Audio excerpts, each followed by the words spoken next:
In the midst of the Gaza war these days, Saudi Arabia, the leading Arab state, finds itself in a quandary.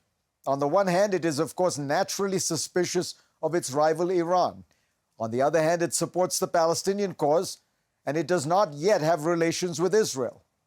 I spoke with Saudi Arabia's foreign minister, Faisal bin Farhan Al Saud, on the sidelines of the World Economic Forum's annual meeting in Davos. Foreign Minister, pleasure to have you on. Good to be here. Let me begin with the crisis at hand, which is these Houthi attacks on ships, the American retaliation. How worried are you that this could spiral out of control? I mean, of course, we're very worried. I mean, we are in a very difficult and dangerous time in the region, and that's why we are calling for de-escalation.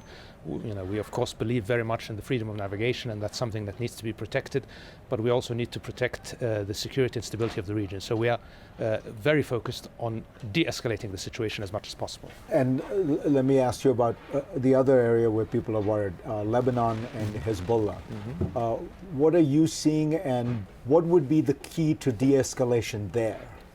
I mean, the key to de-escalation in general right now, I think, is ending the conflict in Gaza, because that's feeding all of this instability in the region. We were already a very unstable region, unfortunately, before, but this continuing conflict and the continuing carnage that we're seeing, we're now at 30,000 civilian dead in Gaza. We have to find a way to stop this crisis. We have to stop the killing in Gaza, and that will lay the ground, I believe, for stabilizing other situations in their neighborhood. Now, there are people who think that the Saudi Arabian government has no love for Hamas. You have always regarded it as part of the Muslim Brotherhood kind of organization that is kind of an opponent of regimes like Saudi Arabia. So you're not too unhappy that the Israelis are crushing Hamas. You just wish they'd do it a little bit quicker and faster and not have so many collateral casualties. Yeah, Farid, unfortunately what we're seeing is the Israelis are crushing Gaza. They are crushing the civilian population of Gaza. And this is completely unnecessary, it's completely unacceptable, and it has to stop. We have to find a way to stop the killing of civilians. We have to find a way to allow for humanitarian access.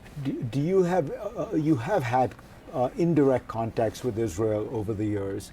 I'm wondering, when you put this message out, which you have been putting out very consistently, are you getting any signs from the Israelis that things are going to change soon?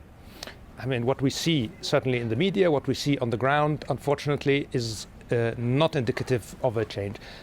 What's most disturbing is I don't see any real strategic direction, any real clear strategy.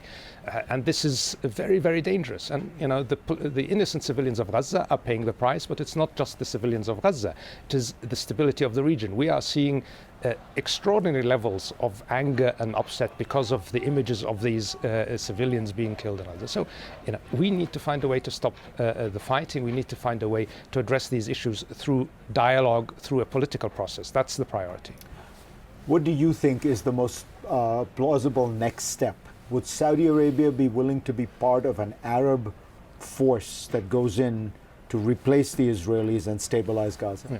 I think what we need to focus on is a solution for the Palestinian issue, not just for Gaza. I think all of the Arab states have indicated that they are willing to talk about a resolution or a solution that includes how we manage the situation in Gaza, as long as it's part of a bigger picture. And what we feel is necessary is some form of credible, irreversible path to a Palestinian state. That will give legitimacy to any Arab country and us as a collective group addressing the issue holistically, including, of course, Gaza and the governance of Gaza.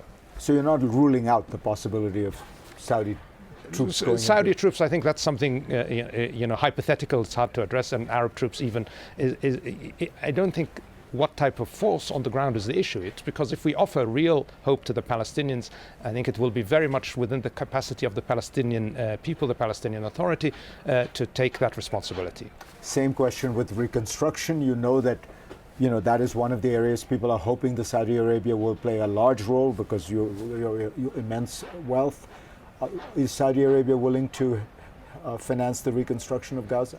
I mean, there's no point in talking about the reconstruction of Gaza if we're not going to talk about first ending the kill. Again, as long as we're able to find a pathway towards a a solution, a resolution, a pathway that means that we're not going to be here again in a year or two, then we can talk about anything. But if we are just resetting to the status quo before October 7th in a way that sets us up for another round of this, as we have seen in the past, we're not interested in that conversation.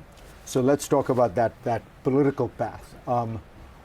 Is what you are saying that you would be willing to be part of the solution with regarding the Palestinians, and I think you've said in the past publicly that you would be willing to continue to move toward discussions with Israel about normalization, if and only if there was, as you put it, a irreversible path to Palestinian statehood. In other words, not just conversations, talks, but a plan that to you seems irreversible. Absolutely, and I think, Farid, that's the consensus of everybody in the international community. When I talk to the Europeans, even when I, what I hear from the Americans, everybody agrees that the only way to get out of this cycle of violence is to inevitably be on this path to a Palestinian state, and that's absolutely necessary, and that's what we're focused on.